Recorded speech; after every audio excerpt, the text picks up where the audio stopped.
Welcome to Chronic Combat Conversations, a live look at our best bets, picks, and predictions for every UFC event with your host, TB Scouting MMA and the Guru, back again from UFC Macau. Don't you dare call it China. We've got China. Peter Yan taking on Davison Figueiredo in your bantamweight main event. Guys, we didn't talk about this off air, TB, which is very important, but this could be your title contender eliminator. It could be. It could be. It very well could be. And in your bantamweight, strawweight, the bantamweight main event, you've got the strawweight co-main event. You've got Yan Xiaonan taking on Miss Tabitha Baby Shark Arichi. But before we can get into this absolutely bonkers card, because we've got a ton of fights and some championship fights on there, crazy stuff, we had to bring on the best guest. You know who we're bringing on. Don't go one, not two, not three, 4, 5, 6. The MMA guy himself, the dog father. What is up, brother? What's up, guys? I appreciate you guys had the best intro ever. I appreciate the energy. China card here today. We're very excited. I love China. It's one of the best places ever. I love China. It's the best. And I'm just, it's a fun card. I mean, there's some really interesting fights, but interesting for maybe not the best reasons because we have no idea what the hell is going to happen. So let's get into it. Let's see what we can find. Let's see what maybe we should pass on and make the right bets here, because there's a lot of questions that I have that we need to maybe ask. We need to ask some questions on, because I don't know. Uh-oh. Are there some fight factors that we might need to consider here? We might have to dig them up out of the grave, out of retirement here. We might have to pull into the 401k. So yes. This is what's crazy about Macau. Like, I'm trying to exactly understand it. It's a special administrative region of the People's Republic of China, and it's one of the most densely populated regions in the entire world. Chinese Las Vegas. Jesus Christ. That's the answer. It's their designated gambling area. So, like, you want to go gamble? Are you serious? It's Chinese Las Vegas? You're being dead ass? I'm not. I thought you were making a joke because the fights are happening there. No, like, seriously, like, actually kind of like, around the similar type of vibe, right? So, yeah, let's have a good time in Macau. I mean, live every Thursday. History lesson, too. 8 o'clock, yep. Make sure, this is why you come to the channel. We are well-versed. We bring you good analysis. We're going to do our damnedest to pronounce the names correctly. But listen, I mean, there's multiple different ways out there based on which commentary you're watching. So, keep that in mind. We're going to have some fun, though, too, as we always like to do. And if you guys haven't already, please throw a like on the video. Subscribe to the channel if you haven't already. If you want to be a complete degen, you'd be a member of the channel, but, like, it gets you absolutely no benefits, and we're never going to really ask you for money. We should have some benefit. The benefit is that you get to support two and our actually amazingly handsome guests each week as well. And you get to we will send you an autographed picture of us if that's what you want. Or we will take an autographed picture of us and burn it live on stream, whichever you prefer. Yeah, it's your choice. I actually like that. I actually like that option. Not bad. It's no mercy. Piotr Yan. What did he do when he weighed in that time? He had the scream. I wonder if he did it today. The weigh-ins are happening right now, but there's no video stream to be found. Versus Deish de Guerra, God of War, because he's becoming more American now. Davison Figueiredo. UFC Stats actually changed the nickname over to English these days. So in this matchup here, we got Piotr Yan at minus 298, Figueiredo at plus 240, but the over 4.5 is minus 188. So knowing Piotr Yan is a slow starter, how could you take the money line, even if you are taking the Piotr Yan side? And spoiler alert, I think I'm taking the Piotr Yan side. But if I could give you a little bit of advice and something I've been liking to do here, there's two ways you can attack this to bring down the line.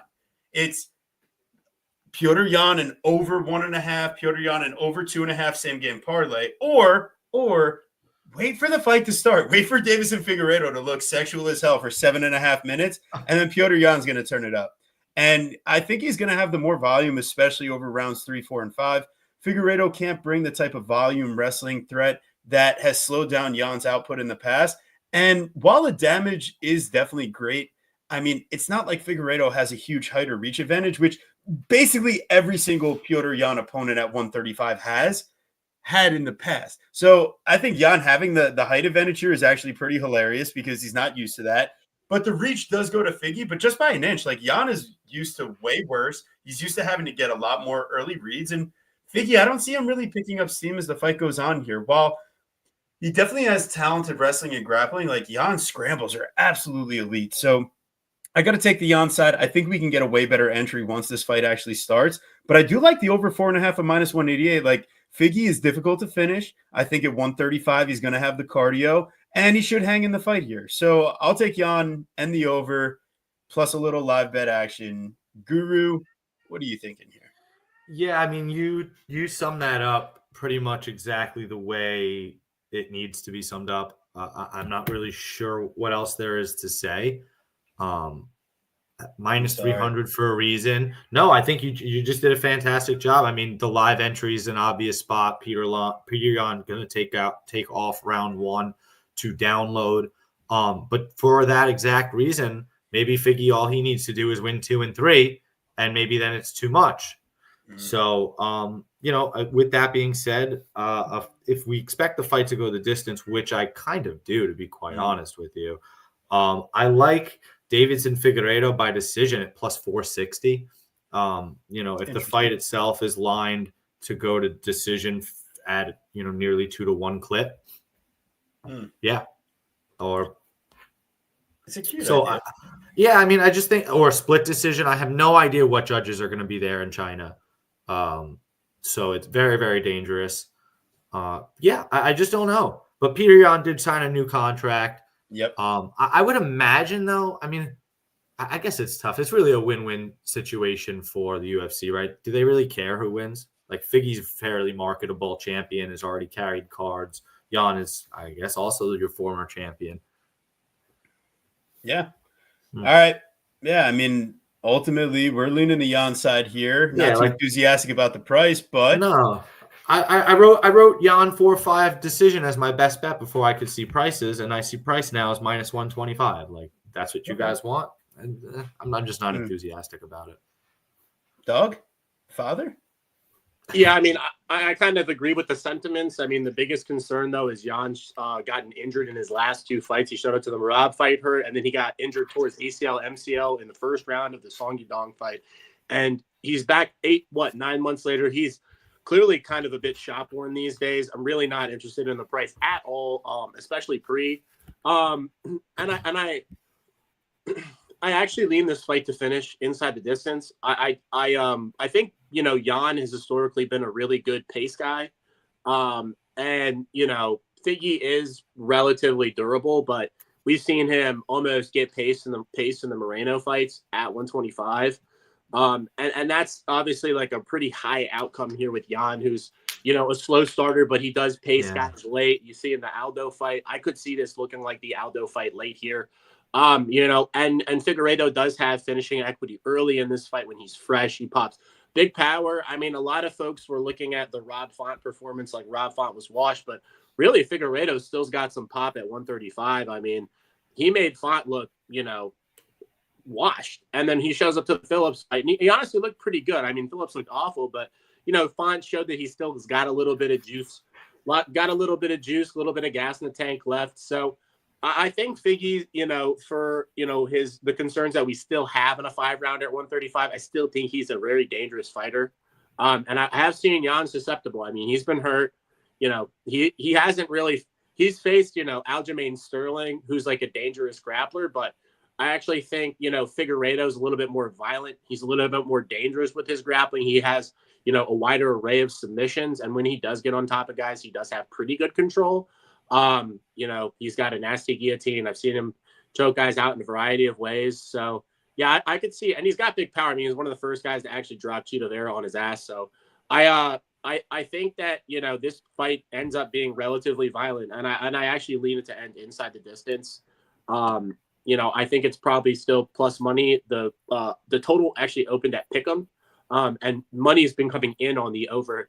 And I don't necessarily agree with that. I actually like this fight to not hit the scorecards. I lean Yan to win. Price is ridiculous for me. So dog or pass fight, but I think it's violent. Yeah, I think even adding on to the same game parlay idea, if you need a little more juice, I mean, I don't see how Yan doesn't land more significant strikes as the fight goes on. And if you're doing like an over 1.5 as he's starting to build pace, there's some cute ways you can try to play it before the fight starts. But the best suggestion is hopping in live here and waiting for the action to get underway. But, you're out here doing mathematics with no odds. Exactly. You know what I mean? Exactly. This is all fight day degenerate type of stuff. So, if it happens, follow us on Picket, because if it does happen, it'll be there. Bet MMA, you can't do that type of stuff. So, all right. I think we're moving on to the next fight.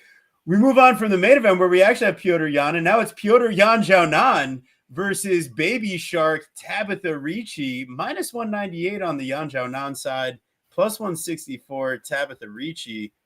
Wow. This is an interesting fight. Guru, what are you thinking is going down in this one? I think this is a very dangerous fight, as, you know, I think it's been fairly shown that Yan Xiaonan's boxing is pretty dang solid. She knocked the bricks out of Jessica Andrade. Hilarious live to see that.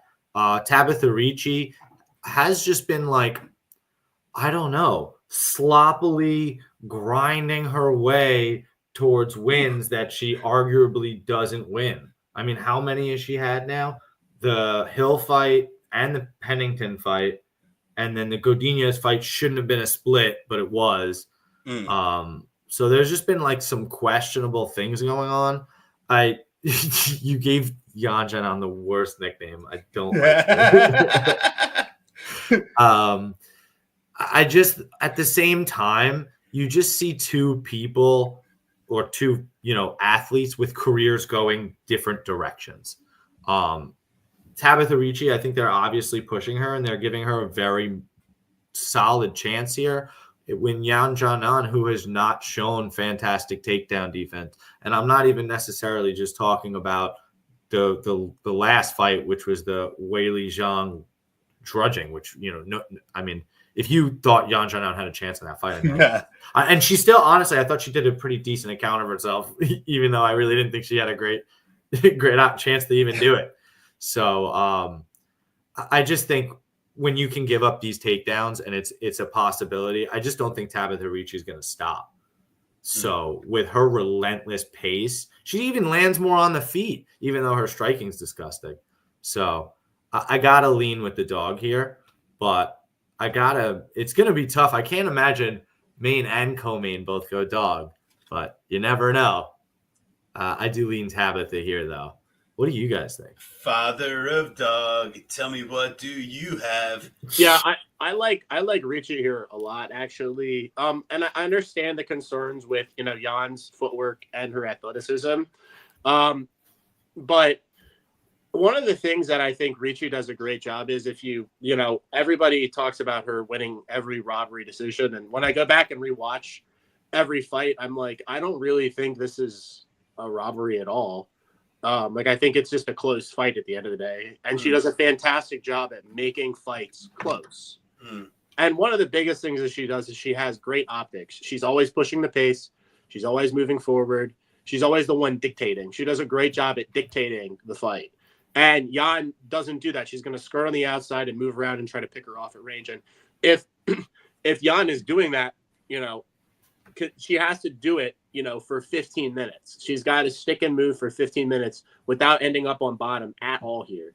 At minus 200, at 35, 36 years old, facing somebody at 29, 28 who's on the up and up, who clearly is improving her game. I don't really understand the price at all. So I lean, Ricci heavily here. I bet Ricci at like plus 175 and 190. I have like plus 155 and plus 180. I have like 172 average for like a pretty decent position. I think she's got to be the side. I understand that Yan is the better athlete in theory, but like her physicality is not great. And just she could cover a big price as she sticks and moves. But I mean, until I see somebody do that for 15 on Tabitha, at 115, with her recent form, I'm gonna, lean with her at pretty easily. So yeah, Jan.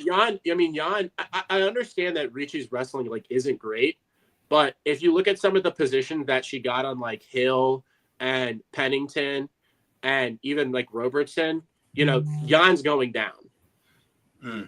Yeah, 100%. I totally feel that. And Jan is not someone that really puts a stamp on fights typically. I mean, I know Guru talked about the boxing. That was the only finish on her UFC record to this juncture against Jessica Andrade, fighting for a paycheck, Jessica Andrade, might I add. And we actually saw that one live, and you did take the dog there, Guru, so I do applaud you there. You were on the Andrade side. But now as the line flips to minus 198 as the super big favorite, it's a trifecta, baby. We got 2 units on Tabitha Ricci, plus 175. Did it somewhere where we could have a fluid cash out option if we wanted it, but I feel good about it. I mean, she's in incredible shape. Her cardio is always good. She's pushing the pace. She makes fights close, and that's all you can ask for at a solid plus number. So you kind of just have to take that shot every time. And if it does go to decision, if it does go split, and if it is corrupt judges, well, maybe you should just take a little bit of that split decision action as well. Dig into grandma's couch cushions. If you can't afford it out of your bankroll, I'm sure grandma has a few spare coins in there. And we'll get down on the split decision prop as well. So I think it should be a good time. I think Ricci has the upside for a more dominant decision victory than Zhao Nan does. I think the striking is probably closer than where the grappling actually is. So, yeah, and also the Zhang fight. I mean, Zhao Nan got finished 2 separate times in that fight, essentially. And they refused to call it and stop it. So, I don't know. We'll see what happens here. But now we're moving along. We've got the assassin, Song Canan, versus the king of Kung Fu, Muslim Salikov. Man, oh man, Dogfather, what are you cooking up on this matchup?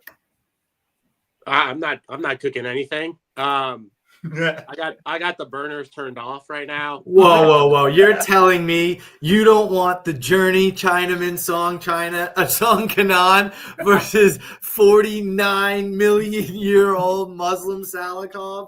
15 fight UFC veteran, you sure? I actually think Salikov is going to do a good job at sticking and moving on Canan.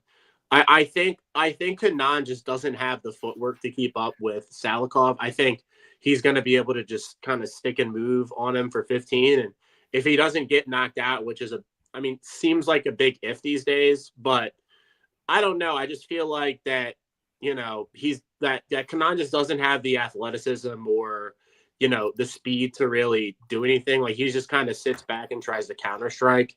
And Salikov, in my opinion, is the better striker, even at this old age. So I don't really have any interest in the fight. Everything just kind of feels fine. Pick 'em GTD, pick 'em GTD, Canan, I guess, being the underdog, even at an age disparity. This guy's about to hawk a belugi here.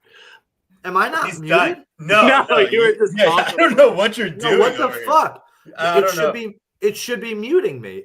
It's not muting me? I'm not muted right now? No, you're not. So it's also it's going through my computer fucking mic, and it's not letting me change the settings. Well, I'll be honest with you. The fact that you're not glitching and sounding like a robot and breaking up every 5 seconds, I'm loving that part of it. So this is a huge upgrade from where we've been. New computer. Shout out to the Guru for upgrading the setup. I think that did it. Ready? So when I go like this, am I muted now? No, you're not. You still fucking hear me. Yes, I do. All right, we're losing viewers by the second. I can tell you it's Muslim Salikov season. I know it's gross. I know it's disgusting. But Song Canan is not going to be the one landing the takedowns in this matchup. And if anyone has that upside, it's probably Muslim Salikov. It's just he's not going to need it. Like Dog said, he's going to be sticking and moving. He's going to be landing the more impactful strikes, the more flashy strikes. And Canan is not really a volume or a pace merchant as it is. And he's really not got great output. And who has he really put away? If he was going to put anyone away, it would have been Ricky Glenn last fight. And he failed to do that. So Muslim Salikov got 2.5, smacking down on minus 175. But the market, if it crashes down, you think I'm not going to touch a little more? I don't know. Maybe they know something I don't. But what do you think about his decision prop? I love it. I don't think that he's even going to knock out Song. Like it's kind of difficult to do that. It's going to take a lot of strikes to do it. We're using the new gloves in this matchup because they didn't have enough of the old gloves. But Salikov throws a lot of kicks, so there could be a body shot that gets him down. I just lean more towards a decision, but I'm also just not sure. So I'm happy to take the money line instead of trying to get too cute. Guru, any divergent thoughts? Well, first, I'm Neurodivergent embarrassed for as coughing like that because I was just coughing extra because I thought I was fucking muted, but I'm not. Yeah, So yeah, it's that's all right. just terrible. No, I mean I nailed what price did we get on Muslim? -1. Well, you got a better price. You actually cucked me on Bet Rivers. Yes, I did. You got -165. I just did I get -165? Is that true? You did, and then the line moved immediately to -186. So I'm not going to say I moved the line, but I literally bet it, and within 2 minutes in the same state, he was not able to get it anymore. Yeah. So it wasn't very much money, but it may have just been the straw that broke the camel's back. So well, I'll tell you, it's probably the one that alerted them that something was off in their line. They're like, wait. This guy's throwing a hammer on Muslim? Yeah, this fucking guy. But yeah, sometimes that's all they need is a little wake-up call. But I just think that Song Canan smells really, really bad. And he beat Ronaldo Bedoya, who never belonged in the UFC.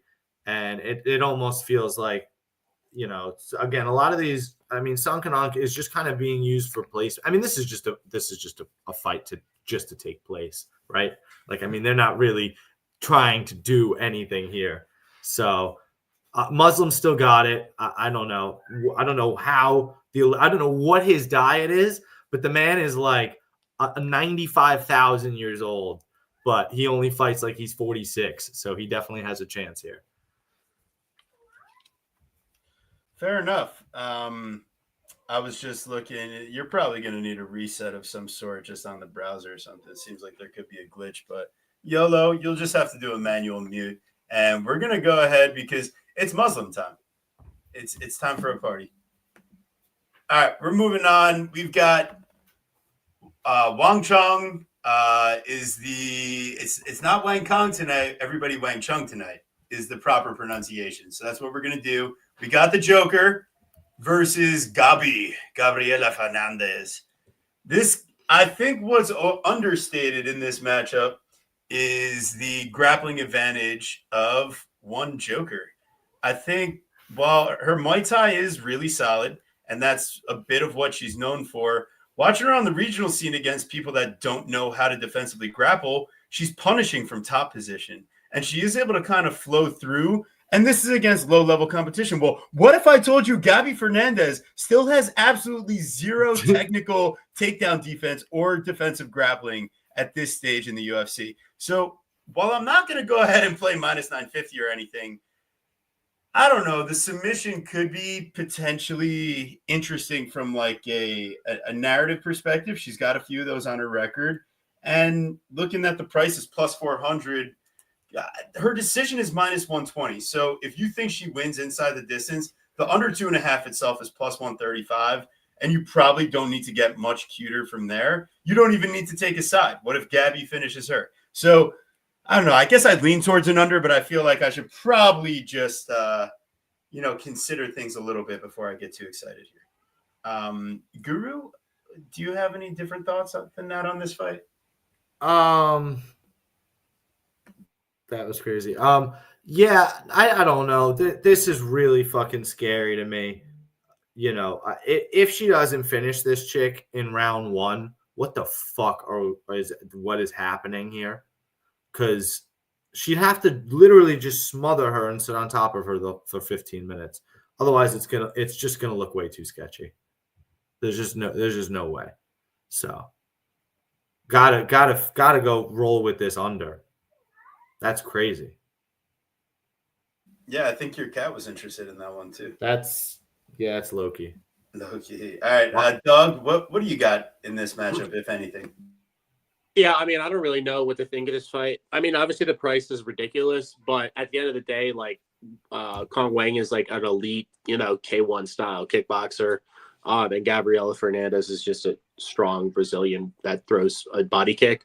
Outside of that, like I really don't think she has much of a chance in this matchup, to be honest with you. Like, I think there's just like I think there's like a reasonable levels difference in striking. There's a levels difference in like cardio too. So I know the price is ridiculous, but like, I still think that, Kong Wang wins this matchup at a pretty high clip. And then the question is obviously, does she finish?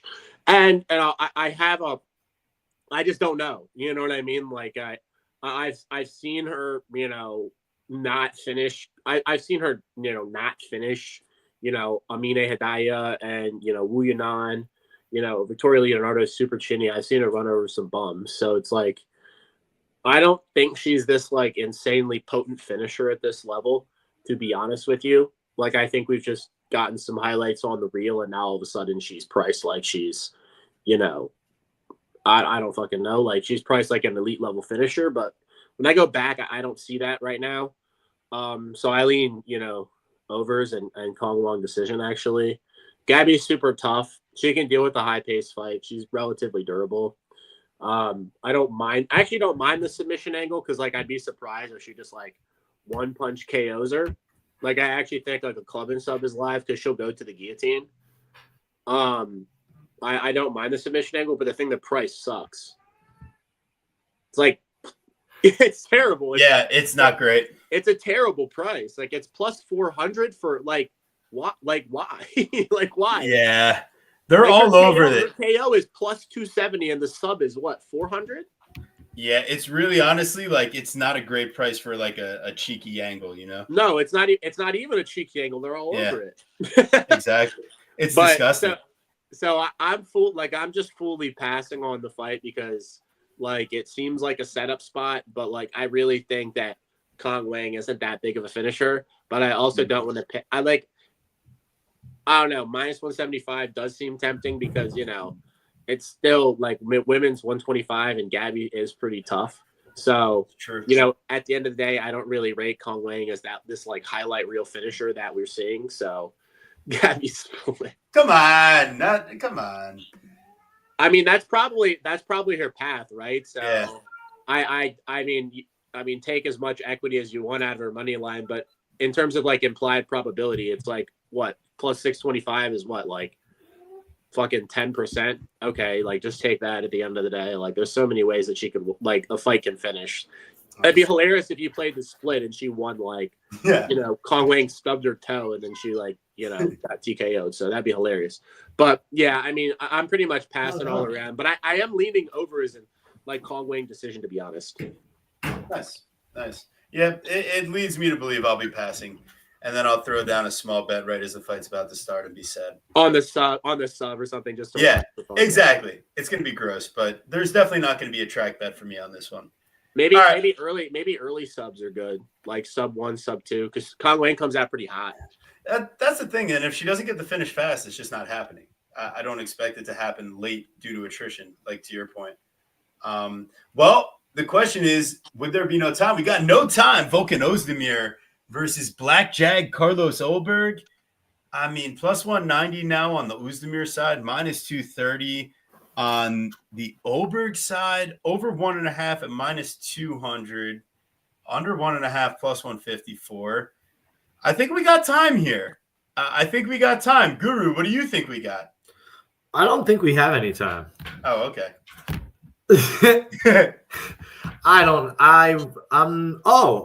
We do have time. We got lots of time. Yeah, we got lots of time, right? I forgot what I felt about this time. I know what I feel about this fight. I think we got lots of time.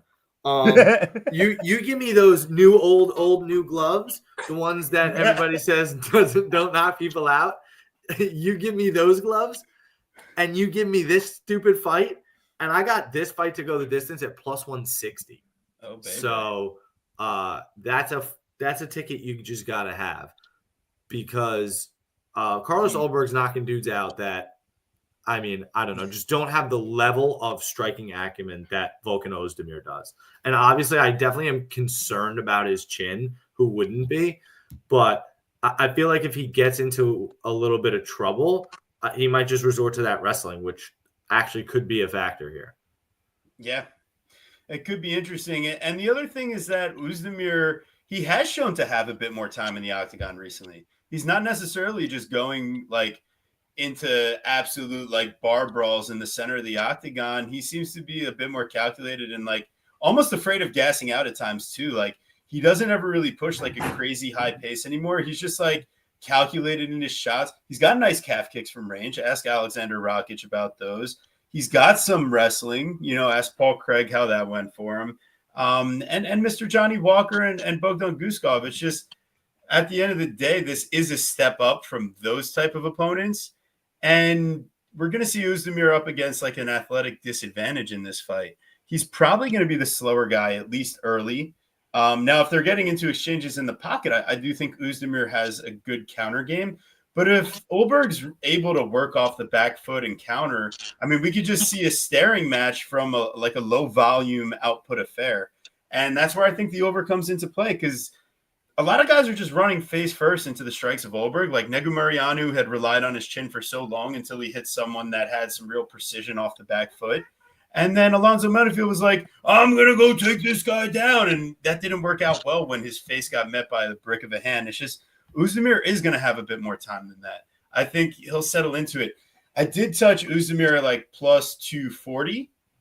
And I'm in a deep battle of consideration because CLV has not been my best friend of recent. But I don't know. Like there is a legitimate path for this veteran that has legitimate power and has some potential top time cardio upside. It's just, man, he could end up looking really slow. And that minus 230 could end up looking like a gift in hindsight. I can't find myself getting to the Olberg money line. But I could definitely see a world where I just cash out on Oezdemir's money line and keep like a fight goes. So now that we've done all that, Dogfather, what do you got here? Yeah, I keep that Oezdemir bet, to be honest with you. That's a great line. Like I'd probably bet that myself. But yeah, I haven't really spent like a ton of time on this fight. Like I do feel like, both guys are pretty skilled and it is a big step up for Olberg. So, I lean this being like a dog or pass fight. But like, I know that, GTD plus 160 is an attractive number, but like, it's still, two guys at light heavyweight who hit pretty damn hard. And like, I get that Olberg, has been fighting patiently. I guess it just depends on how, in my opinion, it depends on how Oezdemir takes this fight. If he decides to get in the pocket or grapple at all, I think we extend. If he chooses to like come out round one and try to get in Olberg's face to force him into a fight, like a pocket exchange, which he knows that it ends up being a 50-50 fight at that point. Because I think if these two guys are exchanging in the pocket, it's relatively close just because Ozdemir's got a ton of power and Olberg is defensively liable at sometimes. So I think it just depends on what Oezdemir chooses to do here. If he grapples, I think we extend because both guys are going to get tired. But if he chooses to kind of do what he did against Guskov and just kind of, fight hard, I think I hate to say it, but like I think that's actually one of his best win condition here is to actually come out early and try to force Olberg into like big boxing exchanges. Because I've seen Olberg, I just don't really like Olberg's defense in the pocket. He's very stiff. He's very straight up. He kind of hangs his chin up in the air. He's a good counterpuncher, but I think if you can get inside on him and force a fight where Oezdemir, in my opinion, is at his best, I think that's problems for him. So yes. I actually do lean this fight. And that's where I have pause at this fight. Like I lean Oezdemir on the money line side because I think skill for skill, it's actually relatively close outside of just pure athleticism. But yeah, I mean, I might get to it. I have to do a little bit more digging, but to be honest with you, if plus 240 has value, plus 190 will still have value at the end of the day, even if he wins or loses this fight. So yeah, I'm gonna get to it, buddy. I'm leaning Oezdemir pretty heavy. I'm not even really interested on the total. I think both guys could get knocked out early. That wouldn't shock me. Yeah, I feel like you make a good point. Like Olberg has good defense when he can keep the fight at range. It's when it gets in the pocket that it can be sketchy. And, we've seen him get into these wars, and like that Kennedy fight was a matter of gassing out. But I mean, Volkan's going to make you work. He is a veteran. So I'm really interested. I mean, what's the best striker Olberg's fought? Damn. Really fucking good question, right? Yeah, like the fact that I have to think this hard about that is probably not ideal. Probably Alonzo Menafield. That's not ideal. He sucks. And there's your answer with Yeah. there's your answer with No, Michael not Chandler. even and he didn't even face him. He knocked him out in 12 seconds. So probably Dawoon Jung, I guess then. His last fight other than that. Yeah, and he just made Omar Sy look like a kickboxer, and he's a pure French grappler. So, at the end of the day, like, I do understand that Oldberg has like these, kickboxing credentials, and you can tell he knows. But at the end of the day, I don't really think his striking is as tested as the market seems to think it is in MMA. Nice. Yeah, I'm going to keep it, I think. That's what it feels I feel like I make a convincing argument with no. Yes. Well, it's just it's scary sometimes to take these big dog shots, like it is what it is because of what the market is dictating. But I don't know. Something just tells me there could be something here. I don't know. I really like to see the weigh-in, make sure that we've got prime Volkan here. Make sure we're not, losing some steam. But I think we should be in a good spot. I don't see why not. I mean, it's 34 versus 35. So yeah. Well, of course. Look at that. It's not even that big of a difference.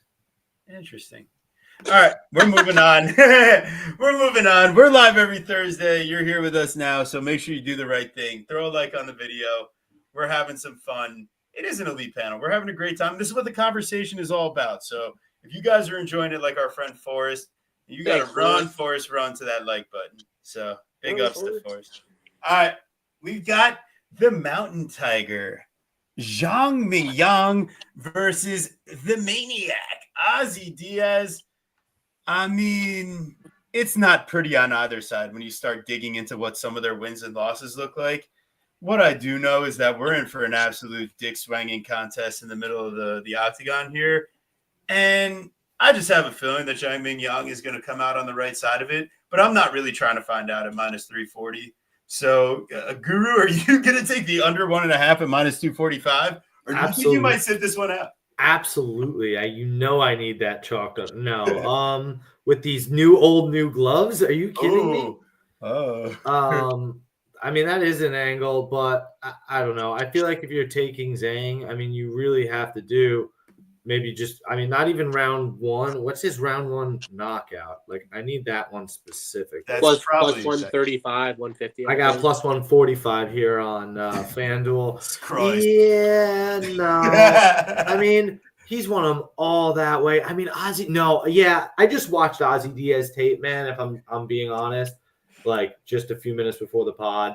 I mean, I'm watching the ghost of Bevion Lewis kick the shit out of this guy for the entire first round and just quit.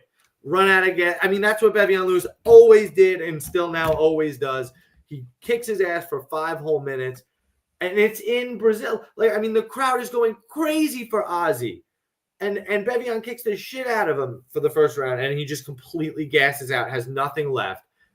The second round is just them staring at each other and Ozzy going like this and occasionally jabbing him. And he finally hits him with a hook, and he goes down. I mean, it was the worst. I really think that this is feeding to the shark here, Zhang Yang. I mean, how many? I gotta check the notes. How many does this guy have? He's got 16 round one finishes. He has 17 wins. I'm taking you know what? I am taking it.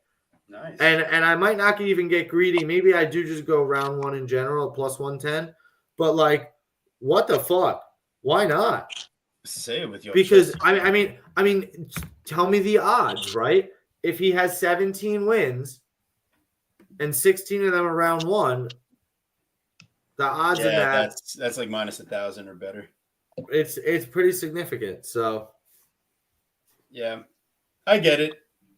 I don't know if I'm trying to find out. Dog, are you trying to find out? Fight doesn't start round 2 is probably like minus 120. Probably a better angle. Just in my opinion, this guy's been finished in round. I see minus 134 at the moment. Yeah, not too bad. He's been finished in round 1 a couple of times. Yeah, my personal opinion is there's some okay prices on the under 1.5. even at minus 210, I think it's fine.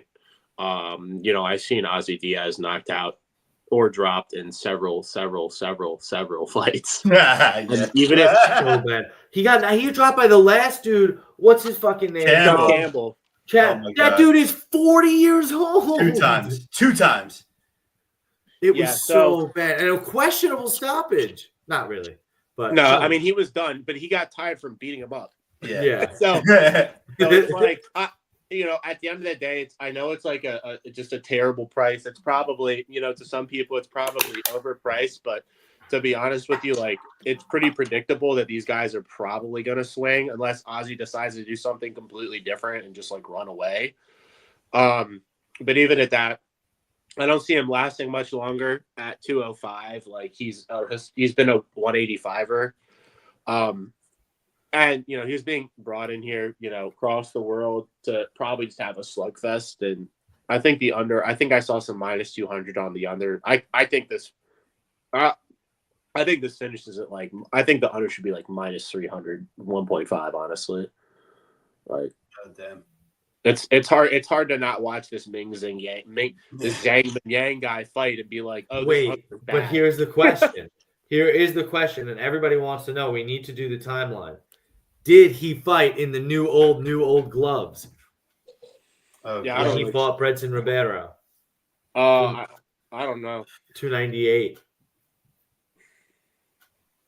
Damn. I really don't know. I don't know when we need to know when they introduced the new old gloves the first time. Will I bet the under? I don't know, but do I think it's good? Probably. I mean, like, if it's not good, we've got serious issues. Yeah, it's like if you watch these guys fight and you're like, and you go, what's the possibility that this under looks like a terrible bet?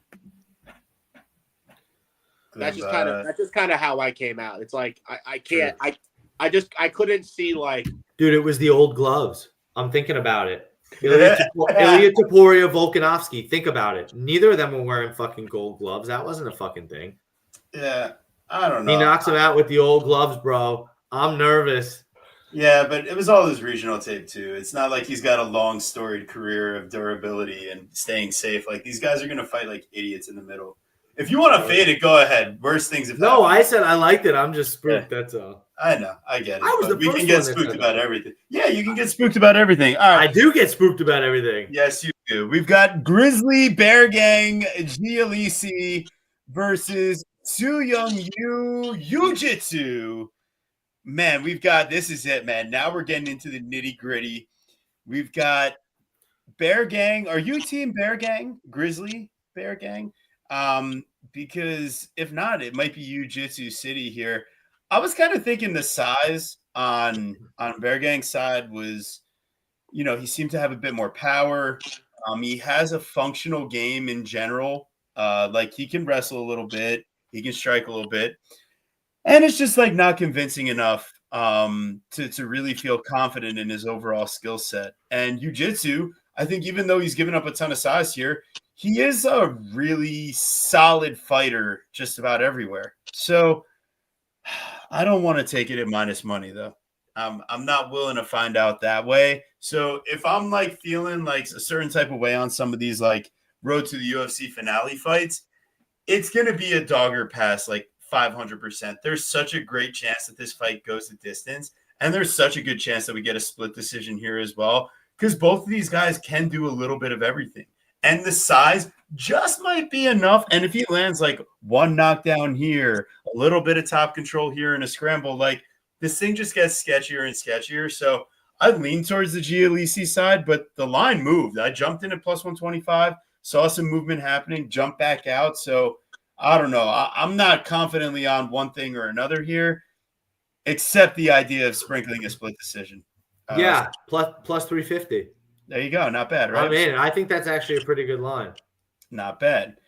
And then if you look at these road to the UFC fights, like, so many of them, end in split or majority decision in like these semifinals or the quarterfinals fights. Like, we're going to see hotly contested, not super high level, but they're going to be gritty. But I think Gissi could have potentially fought the slightly better guys. But then you're like, I don't know. I really don't love it. I lean towards him. I just see. I know that Gissi Beargang has been subbed twice, and I just feel like Forever ago. It does. I'm just saying. I feel like Sujitsu at plus 400 sub. I mean, could be an interesting grandma's couch cushion. Yeah, I get it. Not something I would want to play heavily, but just the thought. I don't know. What does the dog think? Yeah, I was interested in jiu-jitsu at like the minus 145 line, largely just because I've seen Giolisa, have issues on bottom. I've seen him taken down a ton, and I've seen him once he gets flatter on his back have issues. Kumi Koba or whatever, the dude he lost a split to in Road to UFC a couple fights ago in his first time around. He got grounded in round 3 pretty bad at the end is pretty much why he lost the fight. And he was actually in like a deep Kimura attempt at the end of round 1, which is concerning because, I think jiu-jitsu, his wrestling is good. He has a lot of ways to get that's pretty good. I feel like that encapsulates like a lot of his, his favorite upside here is like a sub. I actually don't mind that. He's really good at getting the fight to the mat. The issue is like his control, and Giolisi is like relatively scrambly. He wants it to the mat though too, and he makes a ton of mistakes. Ooh, Giolisi? Yeah. He likes to wrestle too. Yeah. He doesn't put himself in great position, and I feel like, jiu-jitsu is probably the one to get on top more often here. So I think the line is probably fine. Like, I kind of regret not playing like 145 because I do expect him to get on top. I do think he has grappling upside, and I do find the striking relatively close because Giolisi is really hittable on the feet. He doesn't move his head at all. And I just think there's too much top time upside for jiu-jitsu to not make him a decent sized favorite. And I can see him rolling a submission. Just, the issue is I haven't seen him even in these road UFC fights. Like, I haven't seen him really in the position to even get a sub attempt. Like, so I'm probably just going to pass. Like, I don't really see anything here. And when I don't see much finishing from either guy, I understand the subline is pretty big, and I've seen this guy put in bad positions, but the GTD is like minus 166. I don't find either guy relatively dangerous, outside of a jiu-jitsu sub. Like, I think we go at a pretty high clip. So GTD is like minus 166. I don't mind that at all. Like, jiu-jitsu decision, probably, I don't know what it is, like maybe 175, maybe 200. I don't mind that either. Just fading his submission prop. Yeah, I like the idea of the over, and that's why we head to the splitty idea. But yeah, I think you're right about that being his finish equity. That's for sure. It's in the name. It's like, it's jitsu, but jiu-jitsu. Yeah, but she hadn't have a sub either, and she sucks. Exactly. So I don't know. It sketches me out. If it's in his name, it's kind of like Victor Striker Hugo. Like, I don't know. He's trying to throw you off on something. So I'll hold off on that. All right. We've got Kiru Singh Sahota versus Dong-Hun Choi Starboy. Starboy Dong-Hun Choi. That's what we're going with. I think it's Chi, or it's not actually pronounced Choi, so I would like to apologize. Sure? But yeah, I don't know. Then I'm like, well, is it different because is he Korean as well? Because like Duho Choi and all them, like we've been calling them Choi, but it might be slightly different pronunciation for our Chinese brethren. So anyways, that's what we're going with. He's the Star Boy. Is that his actual nickname? No, it's mine. Do you hate it? No, because you don't really know much about him, and you just gave him something. So I did my best, right? Like this wasn't the worst effort. I mean, it doesn't really make any sense about anything. Fair enough. So it's not really a weekend reference, I'm a motherfucking Star Boy. No, it's just that it kind of rhymes and flows nicely. Sometimes what it just feels right. Star Boy Dong-Hun Choi. That's it. Yeah. All right. Yeah. It's not bad. It's not bad. It's not bad. What could be bad is if Choi doesn't get inside here. It could look really bad for him. Oh. Mr. Manchester top team, Singh Sahota. I'm impressed with his ability to use cage clinch. I like that he's dangerous with like all of his Muay Thai weapons, crazy knees, elbows, but he's also not really like super defensively sound. So I could totally see a world where bad things happen. But when he was still plus money, I mean, come on, it wasn't worth it. So there's a little sprinklage that happened. A little bit. Dogfather, I think you have a bit stronger of a take, though, on this one. What are you thinking?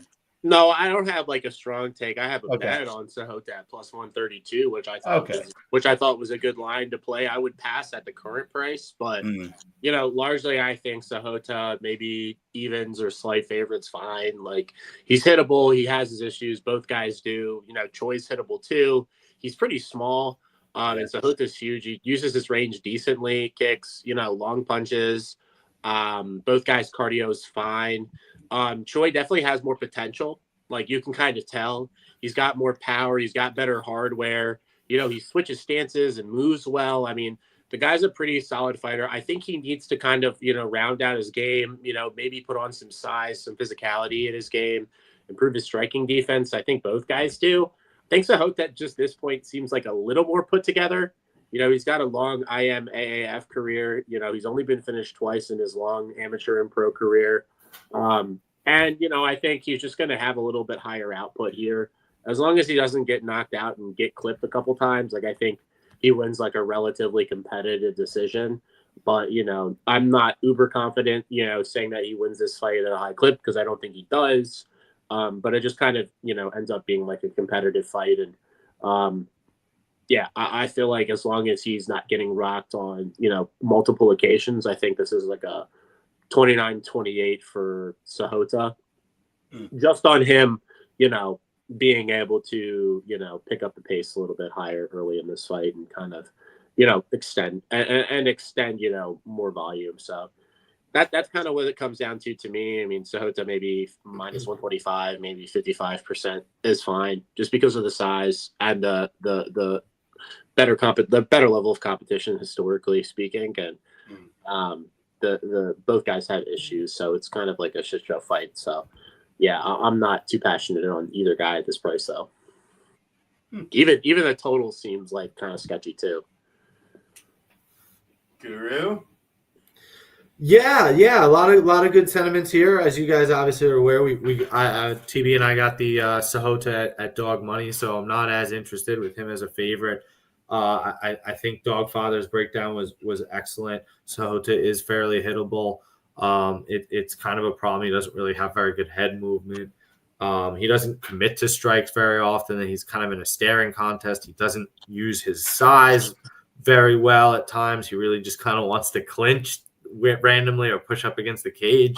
It's a very interesting style. I love really what Dogfather said, that Dong Ho Choi is somebody that looks like he has more potential. I felt like that was absolutely true. But a lot of times I feel like I take the guy that's a little bit flashier, the guy that has a little bit more potential, but that doesn't mean that potential is going to show here in this spot, especially against a guy in Sahota who is not only bigger, he's also older, but like the older in the good way, like little boy to grown man.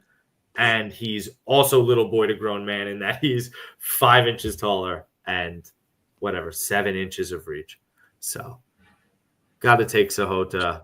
And I guess if you're really just going crazy to Jen, I wonder how you guys feel about it. It's just like, I know these new old gloves, but that under has to be an interesting thought when both guys have shown that they are quite susceptible to being rocked.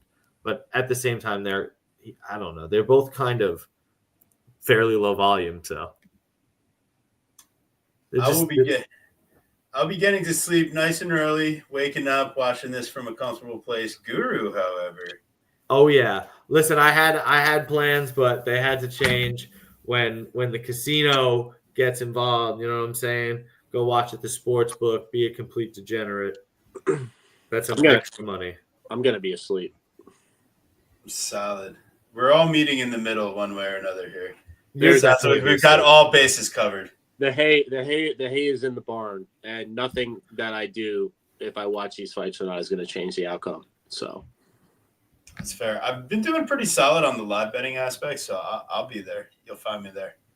It'll be a good time. Yeah, that's the big thing, the live betting, which I guess you're not interested, Dogfather. I mean, yeah, I live bet, but my sanity and my sleep is far more important. Fair. I actually respect that. At the end of the day, so. I'm specifically sacrificing my sanity and sleep on purpose. So that's the true nature of the degenerate. Fair. I'm choosing to stay in my comfort of my own home, but you never know. All right, here we go. What does that mean? You never know. You never know if I'll be fully mentally there to live bet each of these. Amazing. We've got Ming, Bang versus the showstopper. This is the Fong worst. Xiaotan. I mean, not their nickname, just a fight. Yeah, exactly. Not even the worst, right? Pretty funny. No, I like that one. Yeah, Bang. Oh, baby, when Ming. Although I'm upset that you took her nickname, which is Doctor. Nah, she doesn't. That's what she's in real. That's what she's gonna be in real life. That's not a nickname. That's terrible. Like that's gonna be in front of her name. It's gonna be Dr. Ming. Like that doesn't need to be her nickname for fights. I don't like that. That's just TB analysis. Anyways, we've got plus 320 on the Ming side, minus 410 for the showstopper. I just think the physical advantages on Xiaotan's side is just a bit too much to overcome. And she's shown a bit of like grappling deficiency at points. I think she keeps it clean long enough to win 2 of these rounds. She's the way better striker on the feet. Ming is not a good striker, and her wrestling is supposed to be her thing, but like she ends up on her back way too often and shows no urgency to get up. So I think Fong actually has top time upside as well, given her size. WMMA. I know she's a bit younger in a bad way in this fight, like it's 30 to 22, but I think her striking is just worlds above from a technical perspective. And the size is just going to be a bit too much. I'm not impressed with the way that Ming is just winning these close decisions. She's an underdog. She was an underdog in both those matchups. She's not even necessarily supposed to be here and didn't necessarily like convincingly make her way here. It just kind of happened. Whereas like Fong, at least we saw like a flash of something. I think she's probably like one of the better prospects to come out of this season just because she's going into like what I mean, I think she's got a little bit more excitement on her side personally than a lot of these other matchups prospects. So here we go. I'm not taking minus 410, however, and under 2.5. I'm not tempted enough at that type of number to touch it at all. And it's not going to be a split decision. I think Fong should win a unanimous here. But am I really going to try to touch that with my money? I'll probably find some kind of degenerate way to do it. That's the answer. So, Dogfather, any different takeaway on this one? Yeah, I think Fong's money line is fine. Like I think it could be even a little bit wider, to be honest, just because Ming doesn't really have the wrestling to get it to the mat. You go back, she doesn't really, her entries are really poor. And the girls that have, like Montono, the girl that has taken, Fang down, she's a better offensive wrestler. Her entries are better. And, she was able to get top time on her, but that's just because she's a much better wrestler. And Fang was still working her way up even in round 2 and round 3 before she consolidated top position and got that like sketchy guillotine. Mm-hmm. And I know everybody's like, oh, it was so close. And I'm like, it really wasn't that close. No. She was totally fine. Like, I know that she was mounted and it was sketchy, but she was fine. So yeah, I don't really see much of a path for like Mingji here because I don't really expect her to get it to the mat unless like Fang slips and then maybe she like high rolls like a submission or something because she does have a catch wrestling background, which is, leg lock oriented. So maybe she could like meme a submission. Like that's really what I think most of her equity is, but I don't think she's gonna win a decision here because I can kind of see Fang landing all the big shots on the feet. So she's gonna have to win another janky decision or like high roll a sub, which like I kind of view as like a high clip with how Fang manages distance and how hittable Mingji is. So I think the money line price is fine. And yeah, the total is whatever. Like I don't think Fang is going to put her foot on the gas. Like I think there are points in fights where I feel like she definitely could and like finish these girls. Like I think she could have opened up on Montano and like, really lit her up on the feet at range, but she just like kind of chooses not to. She fights patient. So yeah, I mean money line's fine. Everything just feels fine. You know, I don't have like long breakdown to just be like everything's fine. Like I don't really. Guru. Didn't I talk about this fight already? You talked about the nicknames with me. That was about it. You don't have to if you don't want to. You can just it's okay. I'm honestly, I am not gonna watch this fight, and you can't make me. So I'm gonna probably walk up to the room and smoke or do something else. I'm not gonna watch this fight. So. Not gonna give a breakdown. Well, we wouldn't stand for any hullabaloo on this channel, but appreciate you making the show, Lou Betcha. Dog would never do that. He's what would you say? He's a really chill guy. So all right, we're moving on. We've got Art of Knockout, Nyamdragal Tumendembrel versus El Duque, Carlos Hernandez. And I know it's supposed to be Orlando, but I don't know. He just gives me good vibes. So Art of Knockout here, Tumendembrel. I mean, you want to talk about vibes? Just check out what this guy was wearing while he's signing posters for this card. I mean, I don't know. Dogfather, is there a word you might use that starts with an A to describe what's going on the Tumendembrel side? Autism? Yes. Damn. Nice. Pretty good. So, ultimately, I wish I had that too. He fights with the tism, too. He's got the tism, dude. Honestly, just a touch, it goes a long way. And honestly, I don't know. There's just something about his aggression, his willingness to try to end the fight. I think Carlos could get finished here, man. I think that we got a little dog spot that we should be hunting here. What have you done over here, dog?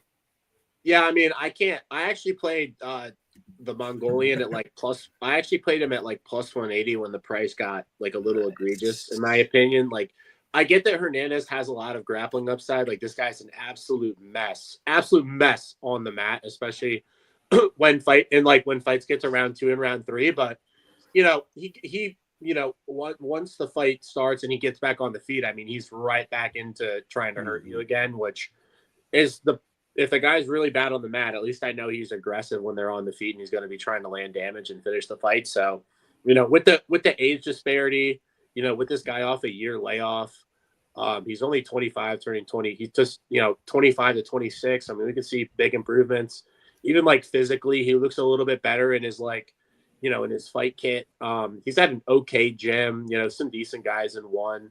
Oh, there's one decent guy in one championship that he trains with who's a pretty solid grappler. I'm sure they get mat time together. Maybe we see some improvements, but like at the line with the age disparity, with Carlos's upside in most of his fights, if he's not rolling a submission here, just having like massive grappling success, I think he's at a pretty decent hardware disadvantage. He's not the strongest guy. He's not the most physical guy. He doesn't have a lot of power. He's at the technical level, he's levels above, I think. But, as like a whole, just fighter, I'm just thinking about this fighter versus fighter. If these guys were in a fight, who do I think, comes out the winner? And I'm like, I feel like it's a competitive fight. So that's kind of what I came out feeling with. And I think even the price now is probably fine to play. The under seems pretty nice too. Like, yeah. I think whatever the hell his name is, the Mongolian, I think he could get finished. I think he gets submitted. So I think he could knock him out too. I think he could knock him out early. I think he could, he's clubbing sub guys before, so he goes to subs when he hurts guys too. So I think there's a multitude of ways if I could finish. Yeah, definitely. And like you say, there is a grappling hole on the Tumendembrel side potentially. To Guru, what do you think? I've been enjoying Tumendembrel. I definitely enjoyed watching his tape.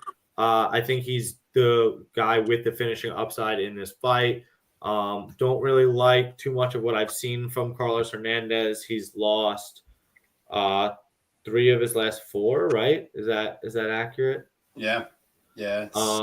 Set up against Tatsuro Taira and Rei Saruya. And now, again, he's fighting another Asian prospect. Don't really like it for him. So, yeah, going to take the dog shot here. But, Carlos has his decent jiu-jitsu of his own. Would be interesting to see him use it. But, yeah, I don't know. He's not really somebody I see as super dangerous on the feet either. So he'd have to win by volume. So I like the dog shot here. The finish on his side at plus 270 is interesting. I definitely am spooked by these gloves. Big time spookage. Ultimately, Wait. Speaking of big time spookage. Yeah, this is definitely legit. Yes, totally absolutely. Legit. Please get rid of that TB scouting MMA. I will scout all over your MMA. Please do not do any of those things. Okay, fair enough.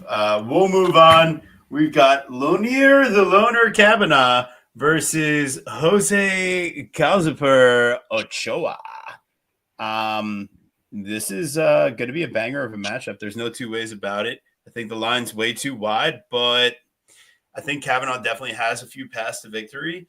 And looking at a guy coming out of like shoot the box Diego Lima, he fits all the check boxes. The one that I really don't know the answer to yet, and what's keeping me from pulling the trigger on the dog, even though I think it's potential, is that I'm not sure if like Ochoa, if he does get taken down, because Kavanaugh will rely on takedowns when things aren't going his way on the feet, and he can get some solid top controller back takes. But if Ochoa is just willing to kind of like consolidate, guard, try to like land some, submissions that aren't to like scramble, but more to like, throw a Hail Mary up. Like I think Kavanaugh should be able to defend those type of things. But I mean, we've seen him in some really close striking matchups. We've seen him, rely round 3 on some control time when it's 1-1 going there. I think Ochoa does have some paths to victory. He's a very exciting fighter. And you say all these things, it's like, damn, well, are we taking the plus 300 dog shot? And I'm like, I don't know. I think I might still have to take like the Kavanaugh and the Kavanaugh by decision. I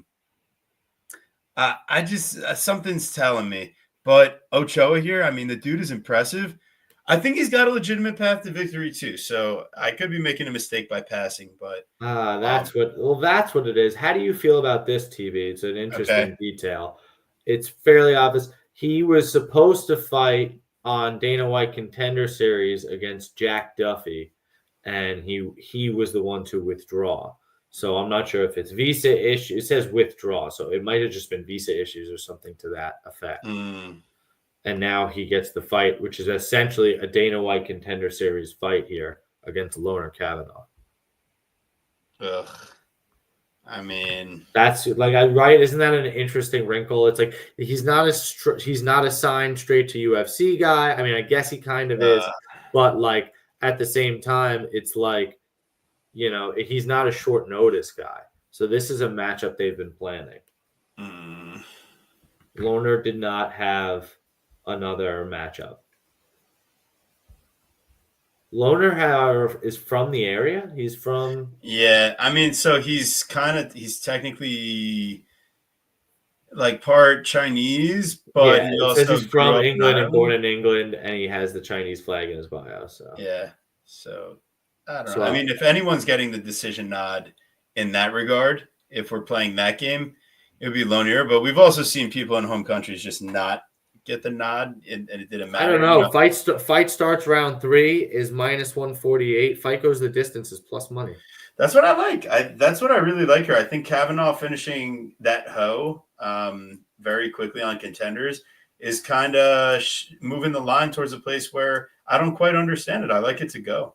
I like both undefeated guys. I like it, man. We're going the distance. It's been a while since we've said that. Yeah, dog. What do you got here?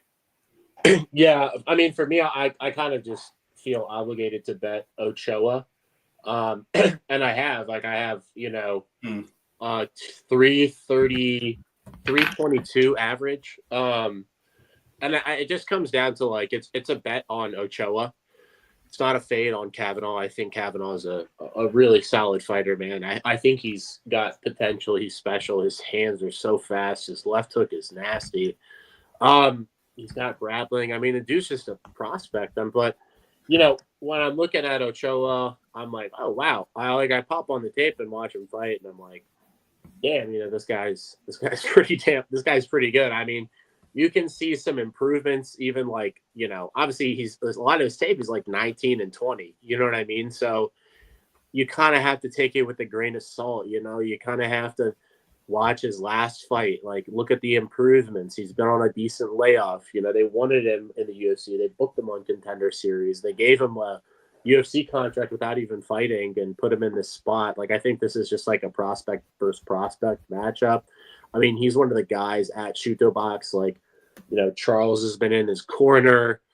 He trains with like the top guys there. It's not like he's one of these misfit characters. So I think he's got potential, man. And you're giving me this big of a line on him. And if he performs well, in his future UFC career, we're never going to get this price or near of it again if I think he's up to snuff with what I see. So at the line, man, I have to take a shot.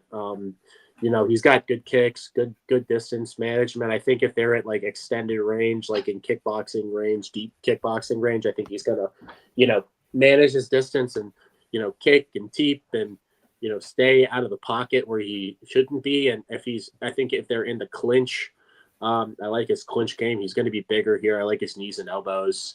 I think he's got a really solid MMA game, man. And his get up game is good. He's urgent to get to his feet, and he's got he pulled off a nasty anaconda choke in his last fight. Just ends up to me being like a competitive fight where I think Lohner is definitely the more polished fighter at this stage of his career, so he should be the favorite, but not to this price. I mean, there's a lot of potential that this line could be completely off. And, if you go back and look at this fight and you tell me, minus 400 Kavanaugh was the right price. I think we're going to be saying it the other way around. I think we're going to be saying, holy crap, can you realize that, Kavanaugh was minus 400 to this guy in the next 3 to 4 years. So that's kind of what I'm looking at. It could look bad, it could look good, but there's a lot of potential for this to be, wrong. And I'm banking on that. I'm telling you right now, I'm betting this fight to go the distance at plus 120 at this exact moment. I don't Where mind are that. you getting that? What's up, FanDuel? Nice. That's my only concern is just Ochoa hasn't been tested. Like, I just don't know what his chin is like. It could be good, it could be bad. So even at that price, it could be completely wrong. But like I said, it's just I have a lot of questions, and I'm gonna get answers. But for me, like plus 120 on a GTD when both guys have shown a lot of finishing potential, I'm not really sure if I'm interested in that price. Yeah, that's fair. I mean, I've seen Kavanaugh rocked a couple times, and Ochoa doesn't seem to have the best striking defense. True, but those new old gloves. How long will I slide? And then Quang Bang Lee. I mean, these are two absolutely incredible nicknames. One was a TV nickname. Can you guess which one? But yeah, this should be a great fight. Zhao Long, minus 142. Quang Bang, plus 120. What's up, Camber? How you doing? Hope you bet the Browns. Let's get after it. Zhao Long here, I don't know. There's something that tells me this guy, pace, better wrestling, a little more power, potentially still a little bit more on the upside. I kind of like what I'm seeing a bit more from him than a guy that got signed purely because he was available. And I do think he's solid. He's fun. And that's why they're bringing him on for this fight in this matchup. But I'm going Zhao Long here. I think he's got to be the pick. He just seems like way more well put together from a defensive perspective as well. Like he has a bit more to his game. And Guru, you mentioned something really good about what could have swung like the Chang Ho Lee fight a bit. What did you think about this fight? Oh, there was a clash of heads in that fight that I felt in the very first round. I felt like really could have swayed the judges in terms of all the damage and blood that kind of continued to pour out through the rest of the fight. I feel like Zhao Long has a lot more pace and pressure than Kang Lee, and I'm not really convinced by his, wrestling style, essentially. So I'm gonna go with Zhao Long here. We have a little bit of CLV, nothing crazy. I think we got minus 132 over on. I think when was that? Earlier today or yesterday? TV's asleep over there. I got. Oh yeah, we got minus one. Today it was minus 132 on FanDuel. Yeah, today minus 132.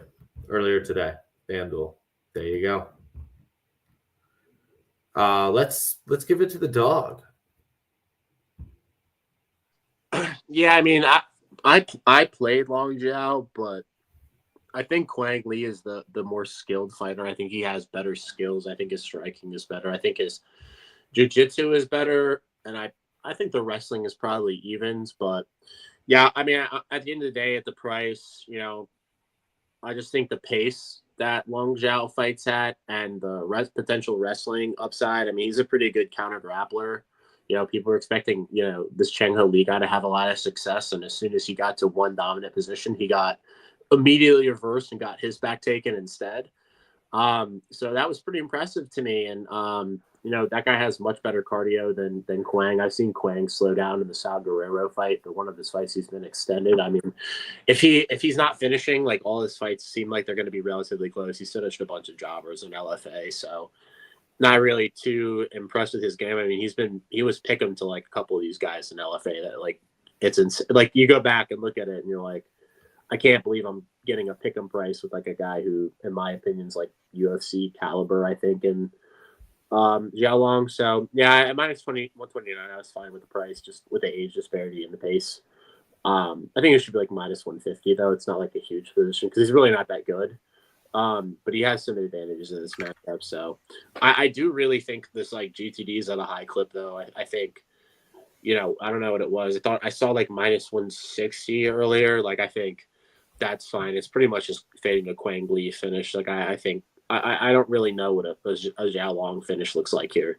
Unless it's like a back take in round 3 or something like that. I mean, maybe late Zhao Long submission props could be cheeky. I don't know what his sub prop is, but I could see him getting to like a decent position here late if Quang gets tired. Yeah, definitely. And I think like Gutierrez is like the least hungry guy for a finish I've ever seen. It's absolutely incredible. He probably had it on a silver platter like 3 times in the last round. Yeah, what is Zhao Long's sub prop? It's not listed at the moment on DraftKings. They still haven't listed the first couple fights. So I don't see it like on our market unless it's terrible. All right. Hiya, sir. We made it. Mahashate versus Iron Nicholas Mota. Oh boy. We've got an absolute banger on our hands. There's a reason why this is the curtain jerker. Both these guys are known for some highlight finishes, swang and leather, but these are the new old gloves. So I don't know what happens here if this fight extends out. Who's got a little bit more experience? Who's got a little better volume? I probably lean towards the Mahashata side. I think either guy is liable to land a knockout in the first few minutes. But Mahashata, I mean, he's going to have a 3-inch height advantage, a 1-inch reach advantage. He's 2 years younger. Or no, I'm sorry. He's like 6-7 years younger. He's the hometown guy.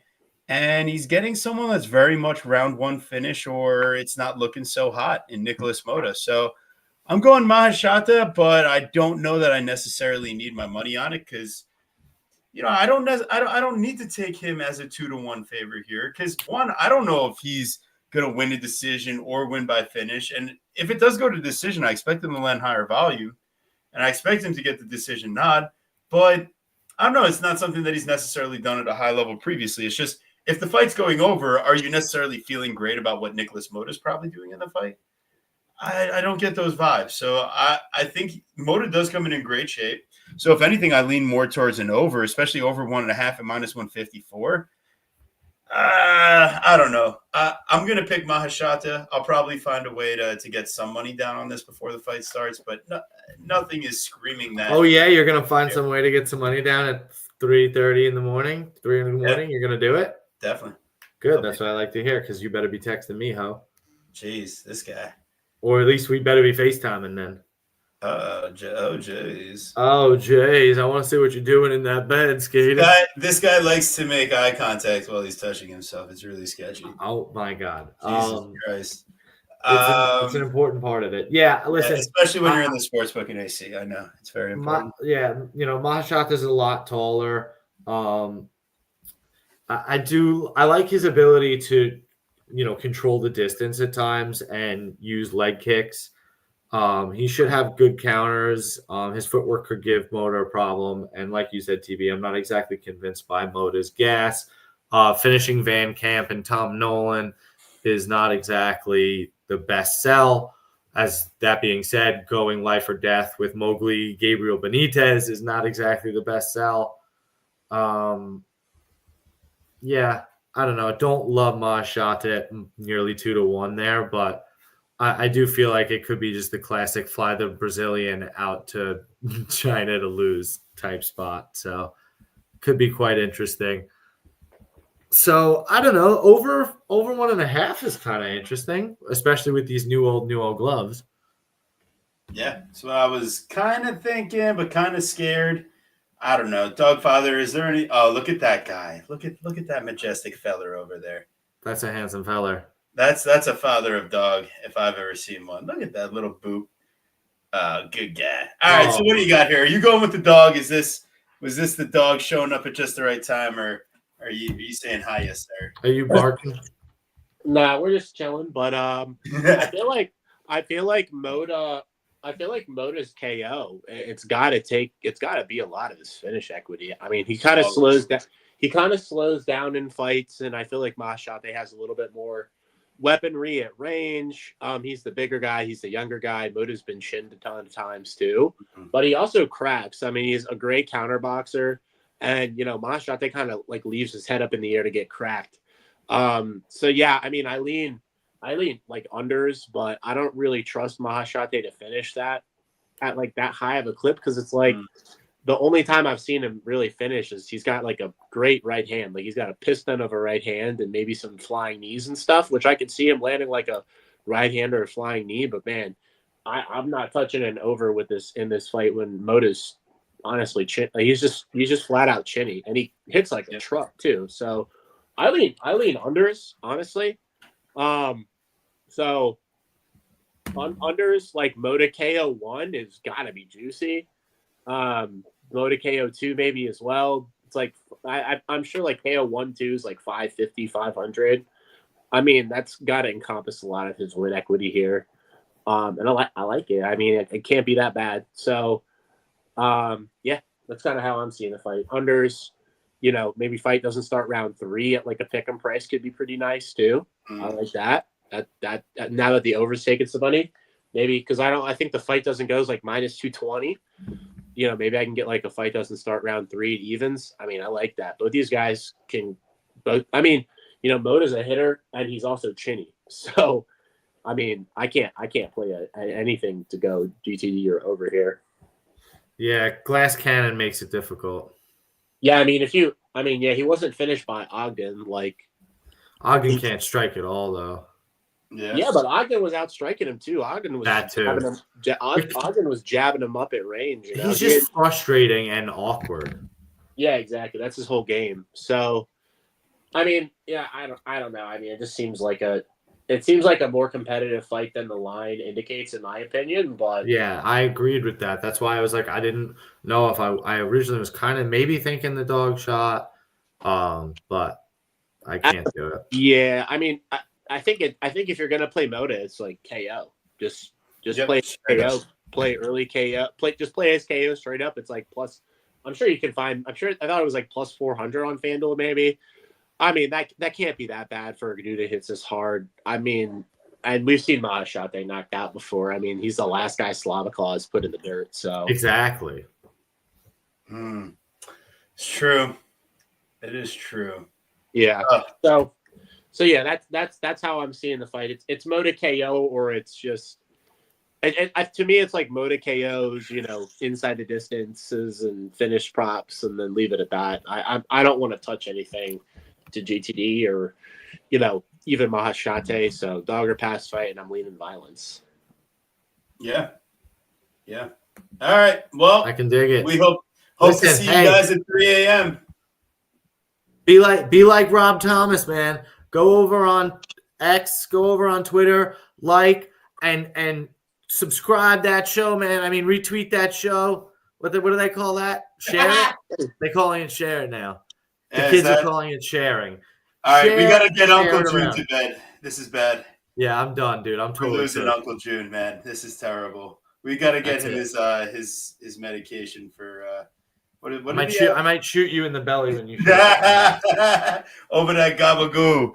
I appreciate all you guys, especially Dogfather, jumping on the show with us for this UFC Macau madness. 3 a.m. I hope you sleep tight, my friend. You're going to need it for all those gains. We'll place enough live bets for you. Maybe it'll be like 0.01 of what your normal units would be, but we'll do something for you. Carry the load for me. Carry the logs. No, yes. Dog, chop the wood. Chop the wood for me, please. Do the hard work. Any final thoughts for the fans before we pass it off to the guru to do his thing? There's a couple of good regional cards on this week. And there are no fights. I think a lot of folks aren't going to have anything to. If you want to watch more fights this weekend, there's a really solid LFA card tomorrow night. If you want to watch some really good MMA fights, and there's also a Cage Warriors card on Saturday. Saturday afternoon, you can get done with the UFC card, go out, eat breakfast, come back, a little afternoon MMA action. Harry Hardwick main event against a savage Brazilian out of Nova União. And I have a bet I could give out for the LFA card. We love it. It's Luan Sardina. He's like plus 160 right now. He's fighting Marcelo Marquez, who's Sardina's out of Joe Anderson Brito's gym. It's like one of the Shoot the Box affiliates, and then Marcelo Marquez is out of Aluciao Tao. Both guys are grapplers. Marquez is like a pretty solid, jack jiu-jitsu style wrestler. But in my opinion, he's shown susceptibility to slow down. And Sardinia, who's previously best known for beating the shit out of Choy Fernandez, he gave Choy Fernandez his first career loss, and he just paced the shit out of him. So he's an underdog. If he gets out of round one, he has tremendous pace. He's also like a grappler wrestler himself with decent boxing. And he's plus 160. I think the fight should be like a 50-50 fight. Both of them feel like prospects. They're the same age, they're the same size, but one of them has a lot of pace upside, and he's the underdog. So I think he's a good bet to make this weekend. If he gets submitted in round one, I told you so. But if the fight gets extended, I think he's really live in this matchup. So nice. And the main event's great. The main event's great too. A really high level chick fight. Natasha Kuzentina, who's a former Russian Olympian. I think she medaled as well. And then Yasmin Guimarães, who's a really high level strawweight out of Brazil, who's fought in KSW before, beat some high level girls. Huh. We do like that regional MMA. And if you've ever watched the Gabriel Santos fight versus Mauricio Barbosa, that insane Gabriel Santos fight where he gets like almost murdered in round one and then he's fighting on this card too. That psychopath. Oh shit! All right, so and that's the thing. Like, listen, there's plenty of MMA for all. Follow the Dogfather at 12345 MMA guy because he's bringing you all the regional content too. He's an absolute sharp in the game. Elite stuff. Guru, how about you take us away, my friend? Listen, I want to say first and foremost, thank you so much for Dogfather for spending the time with us today. Really, really appreciate that, man. Appreciate your bets. Appreciate your time. Want to say to all of you, thank you. Thank you so much. We appreciate you all. There's no show next week. There's no UFC fights next week. It is Thanksgiving here in the United States. So, again, I just want to really echo the sentiments that we're just all very thankful for you. Without you guys, we would not do the show.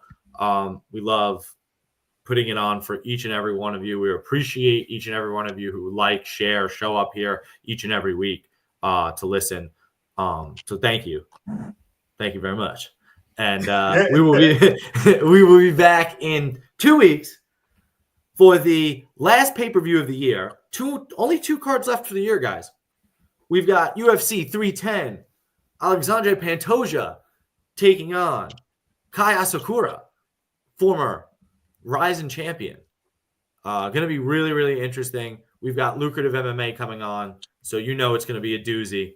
My guy. Yeah, be sure to be there with Mr. JB, James Blissett. My guy, Luke. Let's go. Gambler JB on the pod. You got it. The Pod Dizzle Guru. What do you always tell the people? Make sure to subscribe. Take it easy. Be safe out there.